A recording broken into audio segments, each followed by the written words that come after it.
सुनो, कुछ पैसे देते जाओ। ऑफिस जाते नितिन को अवनी ने कहा।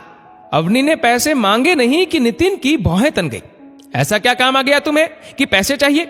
पूरा राशन तो पहली तारीख को ही ले आया था मैं। आप भी हद करते हैं। क्या मेरी कुछ अपनी जरूरत नहीं हो सकती?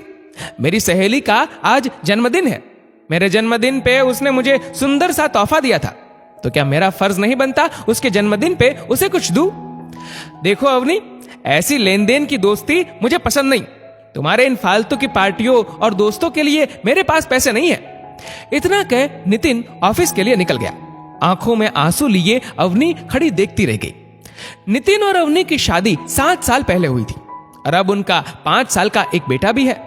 नितिन अच्छी नौकरी में था तो सैलरी भी अच्छी थी, लेकिन हद से ज्यादा कंजूस आदमी था नितिन। एक एक पैसा दांत से दबा कर रखता। 1000-2000 मांगने पे अवनी की क्लास लगा देता। घर का सारा हिसाब वो खुद करता। यहां तक कि किचन का सामान भी उसकी निगरानी में ही अवनी लेती। स्वभाव से मिलनसार अवनी की आस पड़ोस में अच्छी जान पहचान थी। नितिन का तो कोई सोशल सर्कल था नहीं, लेकिन अवनी के सबसे अच्छे संबंध थे और सभी उसका बहुत ही सम्मान करते थे। ऐसे में एक बार राधिका नाम की एक महिला अवनी के पड़ोस में रहने आई। कम उम्र होने के कारण अवनी से दोस्ती भी हो गई। बातों बातों में राधिका ने अवनी के जन्मदिन का पूछ लिया और जन्मदिन के दिन सुंदर सा पर्स गिफ्ट कर दिया। अवनी के लाख मना करने पे भी राधिका नहीं मानी, तो अवनी को पर्स लेना पड़ा। आज राधिका का जन्मदिन था और उसने अवनी के साथ साथ आसपास की कुछ औरतों को छोटी सी पार्टी के लिए बुलावा भेजा था। बिना गिफ्ट के कैसे जाऊं? सब वहां सुंदर सुंदर तोहफे लेकर आए होंगे। ऐसे खाली हाथ वहां जाऊंगी तो खुद अपना मजाक सबके सामने बनवा लूंगी।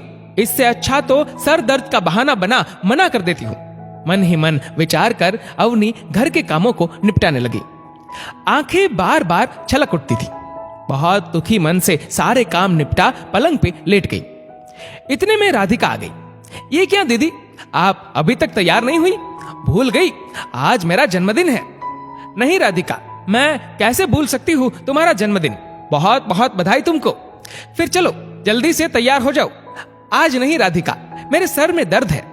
चलो ना दीदी, बस थोड़ी देर के लिए चलो। राधिका जिद करने लगी। अवनी बहुत संकट में पड़ गई। राधिका मान नहीं रही थी और खाली हाथ पार्टी में जा भी नहीं सकती थी। अंततः राधिका को वापस भेज अवनी खुद तैयार होने लगी। कुछ सोच अपनी अलमारी में से मायके से मिली नई पायल की जोड़ी को निकाला। सुनहरे कागज में पैक कर पार्टी में चली गई। अवनी को देख सब बहुत खुश हुए। भारी दिल लिए अवनी पार्टी में मुस्कुराती रही। अगले दिन दोपहर में राधिका को देख अवनी चौंक गई। अरे राधिका, आओ आओ, इस समय कैसे आना हुआ? दीदी, आपने इतने महंगे पायल क्यों दिए मुझे? ये तो आपकी माँ ने दिए थे ना, मुझे अच्छे से याद है, आपने बताया था मुझे। राधिका की बातें सुन अवनी के मन का गुब्बार निकल गया। लाख कोशिश करने पे भी खुद को रोक ना पाई और आंखों में आंसू लिए राधिका को सब कुछ बता दिया।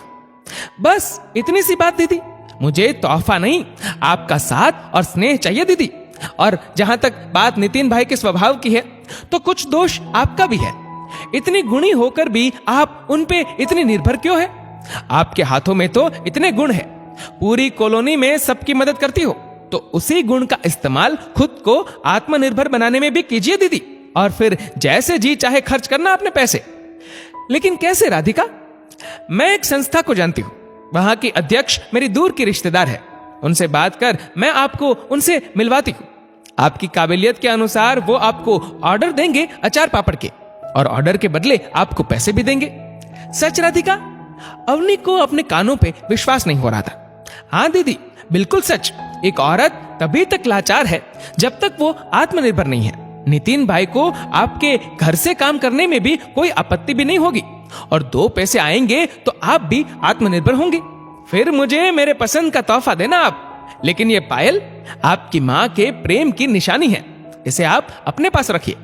ये कह राधिका ने पायल अवनी के हाथों में थमा दी और वहां से चली गई। धीरे धीरे अवनी को अचार पापड़ के ऑर्डर आने लगे। अब नितिन को भी अपनी गलती का एहसास हो चुका था। अवनी ने अपनी पहली कमाई में से राधिका के लिए एक बढ़िया सा गिफ्ट खरीदा, और यहां बात सिर्फ तोहफे की नहीं बल्कि स्नेह और प्यार की भी थी। अवनी को घर आया देख खुशी से राधिका अवनी के गले लग गई।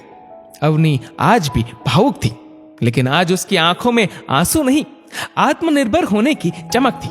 दोस्तों, इस वीडियो को लेकर आपकी क्या राय है, नीचे कमेंट करके जरूर बताएगा। और अगर आपको ये वीडियो अच्छा लगा हो तो इस वीडियो को लाइक करेगा, शेयर करेगा ज्यादा से ज्यादा लोगों तक। और ऐसी ही और भी इंस्पिरेशनल वीडियोस के लिए सब्सक्राइब करें हमारे यूट्यूब चैनल को और फेसबुक पर फॉलो करें हमारे पेज को। धन्यवाद।